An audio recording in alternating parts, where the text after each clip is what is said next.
The reasons why Maureen McCormick continues to take a look at this particular episode. She took a video in 1969. Maureen Denise McCormick was born August 5, 1956. McCormick in Neckham, a Nino suburban neighborhood, tucked somewhere among the expansive San the Los Angeles region known as the Fernando Valley, California.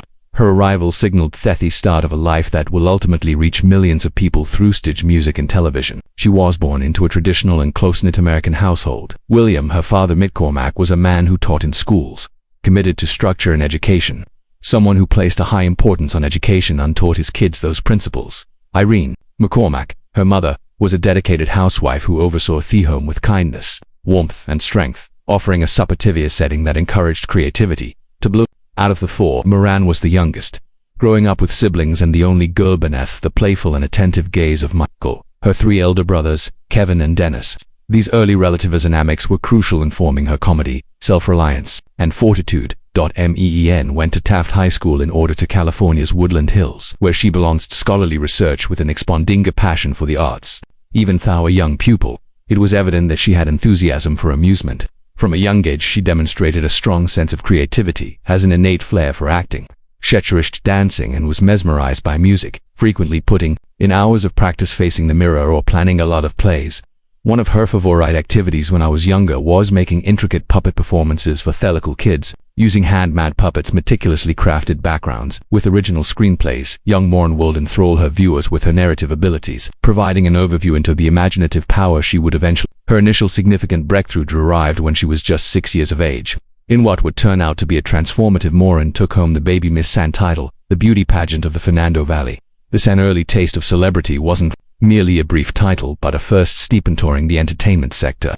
Her victory resulted in opportunities that rapidly distanced her from other kids her age. Maureen made her first national appearance in 1964, appearance on television by playing the lead in ads for Mattel toys. She turned into the cute face behind two of Barbie, the company's most famous dolls, as well as Chatty Cathy. With her glistening luminous smile, blue eyes, and organic, she captivated fans with her on-screen persona over the United States, making her a recognized person in homes across the country. Later, her voice was utilized in an updated edition of the Chatty Cathy doll in 1970, solidifying her association with nostalgia for her early years for many admirers. During the 1960s, Maureen started to appear in a number of television parts, progressively establishing a strong basis in the field of acting. She was cast in well-known series of that time, encompassing 2 installments of the popular fantasy sitcom is Ash House that captivated viewers with its blend of suburban charm and otherworldly fantasy calm. One of the highest rated was Bewitched. Displays in its time period, and Maureen's appearances shown her aptitude for into established casts. She made guest appearances as well on a number of other TV shows such as My Three Sons, Honey West, and The My Dream of Jeannie and the Farmer's Daughter. Even though each performance is short, demonstrated her adaptability and development. An actor in her youth, Maureen's life was irrevocably altered in 1969 when she was chosen out of more than 1,200 young female candidates for the part of the oldest Marsha Brady daughter at the groundbreaking The Brady Bunch is a sitcom on television. With her composure, all-American appearance, and charisma, she was the embodiment of typical adolescent of the era, gorgeous, self-assured, and accountable. The program focused on a mixed family with Florence and Robert Reed Henderson, portraying the parents of 6 offspring from prior unions. As Maureen and Marsha Brady became a household name as well as a cultural figure, the popularity of the character was enormous, and she soon rose to fame as a teenage idol. The 5 seasons of the show were successful, between 1969 to 1974 on ABC, and was subsequently listened, having a lasting impact that would continue for decades. In the course of during the show's duration, Maureen's popularity soared. Fans of all ages loved her, and featured in interviews, teen mags, and appearances in public. Along with her acting and singing abilities were emphasized throughout the musical performance events that resulted in recordings using the actors and live acts. Marsha's image of Maureen became associated with healthy America, and she kept accepting that heritage while navigating the complexity of puberty under the spotlight. In 1970, when she was still feeling elated, Maureen lent his notoriety from the Brady Bunch. Her voice to the Chatty Cathy once more doll. It was reimagined this time, variant of the well-known toy. Additionally, Maureen's voice added a reassuring, familiar tone that struck a chord with kids who had seen her development on screen. Even following the conclusion of the Brady Bunch, Maureen's Marsha Brady's portrayal persisted in have an effect that lasts. The program's numerous spin-offs resulted from success, such as 1981's The Brady Brides and The Brady Girls' Marriage is a Marriage Made Forth. Same year saw the release of the TV film. These initiatives enabled me to go back and the cherished figure and get back in touch with her devoted following. But when February is a more striking extension of when the series debuted in 1990, Maureen's not able to play Marsha again because of personal obligations. She had just given birth and made the decision to put her family first at that a significant period in her life. Over the years, in the wake of the Brady Bunch, Maureen kept up a steady work in TV. She appeared on a number of numerous popular shows, displaying her flexibility and commitment to her craft. Among her guest roles were Donnie and Marie appearances, The Fantasy, Vega, Happy Days, and Love Boats in Francisco Streets and Island. Additionally, she starred in feature films such as 1979's Skate Town, USA, The Idol, A Vacation in Hell, 1979 Maker, the horror comedy from 1980 Go Back to 1987's Horror High. Every character showed her readiness to experiment with various genres and take on fresh difficulties that go beyond the Brady image. Additionally, Maureen went back to her musical roots through theatrical productions, appearing in a number of plays. In the 1980s and 1990s, she received recognition for her roles on stage, such as the intrepid and compassionate Wendy Darling in Peter Pan and the fierce and vivacious discreet Betty Rizzo. These positions enabled her to share her passion for life, performance, and get back in touch with her love of dancing and singing. Interestingly, she was the first actress to oath the role of Rebecca Crane in the soap opera Passions, in addition to demonstrating her versatility and strength as a performer of drama. In 2008, Maureen regained prominence in a fresh and in an unexpected manner. She became a member of the cast of Gone Country, the CMT reality show, which notable famous people vying to become stars of country music. Her participation in the program showed not just her lasting ability, but also her readiness to accept reinvention. The show's performance was positively received. That resulted in a spin-off show called Outsiders In, where she established and managed a Newport bed and breakfast, Tennessee. The program gave viewers a peek into her actual personality, humorous, compassionate, and grounded, and demonstrated her spirit of entrepreneurship. She had a noteworthy appearance in 2009 at Larry's Roast on Comedy Central. Cable Guy is entertaining viewers with her funny timing and self-deprecating remarks simultaneously. She made on Marsha Brady's sentimental appearance in a special edition of the medical comedy Scrubs, a drama, was a performance that met tremendous applause from devoted followers. Hollow at her legendary part. 2016, Maureen accepted yet another task that brought a whole new generation to her viewers. She appeared in season 23 of one of Dancing with the Stars, the most watched competitive television, the show of reality. Combined with experts such think Maureen, a dancer, mesmerized audience with her poise, tenacity, and an optimistic attitude. In spite of fierce competition, the two placed 8th overall. However, more significantly, Maureen gained recognition for her susceptibility and readiness to address previous personal difficulties in the public view. March 16, 1985, Maureen McCormick had married the actor Michael Cummings, an entrepreneur who would turn out to be unwavering and rooted presence in her life at some of her most challenging times. They started dating at the period when Maureen was still struggling with the residual consequences of years of emotional instability, addiction, and unrest. However, Michael's silent power and steadfast assistance enabled her to start a fresh chapter. Their nuptials were more significant, more than a romantic partnership. It was the start of her adventure toward recovery, security, and individual redemption. They created a life together, rooted on resiliency, love, and trust.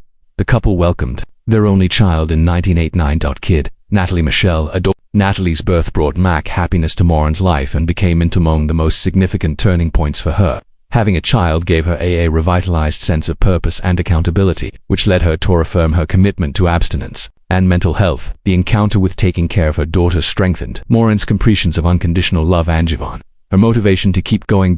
Regardless of how challenging the path got. Following their marriage to Michael and a mother, Maureen courageously faced the personal issues that she had been plagued with for years. She willingly went to therapy in order to solve enduring problems concerning her battles with addiction, despair, low self-esteem, and the severe demands of being a kid star. Her period of recovery and counseling was difficult. There were lapses, uncertainties, and bad days. However, she stayed dedicated to helping her get better.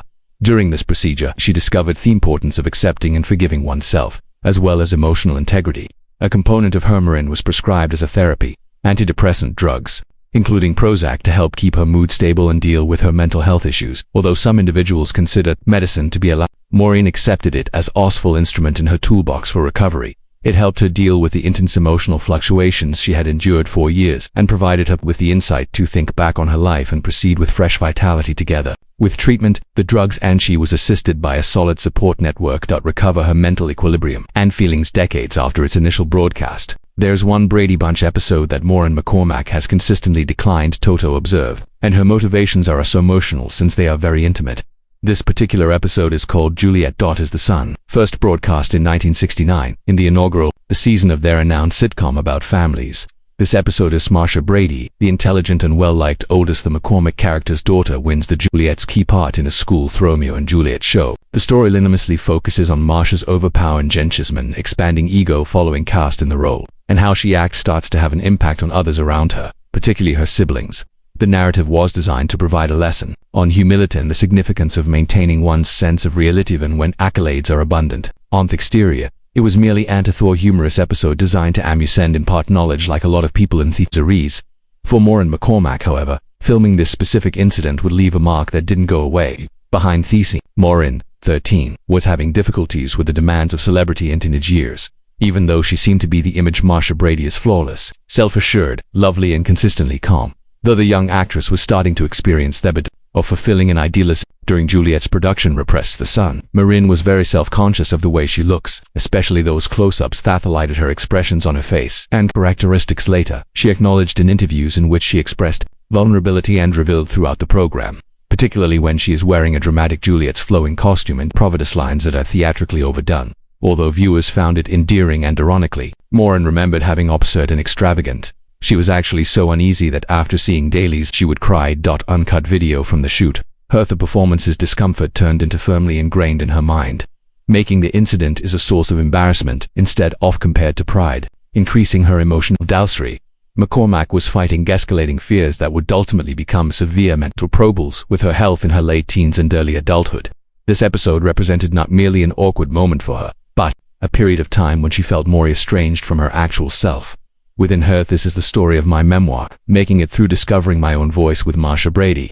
McCormick discussed how episodes like Juliet's Son got challenging, of the disparity between her audience and persona and her personal challenges. She explained how she would become fixated on a alleged imperfection in her performance, her posture, her speech, and even the manner in which she held her hands, resulting in a sort of meticulousness that turned into mentally taxing. Currently, viewing that episode, it would be equivalent to taking a step back into a state of utter vulnerability where she has put a lot of effort into getting over it. She also has a symbolic side. Stay away from this episode, for Juliet McCormick is the Sun's representative. At a period when she was influenced by other people's expectations, by fans, producers, and the perception of culture of Brady Marsha. In numerous respects, it characterized its start of her internal conflict or keep Maureen, the actual girl, away from genuine feelings from Marsha.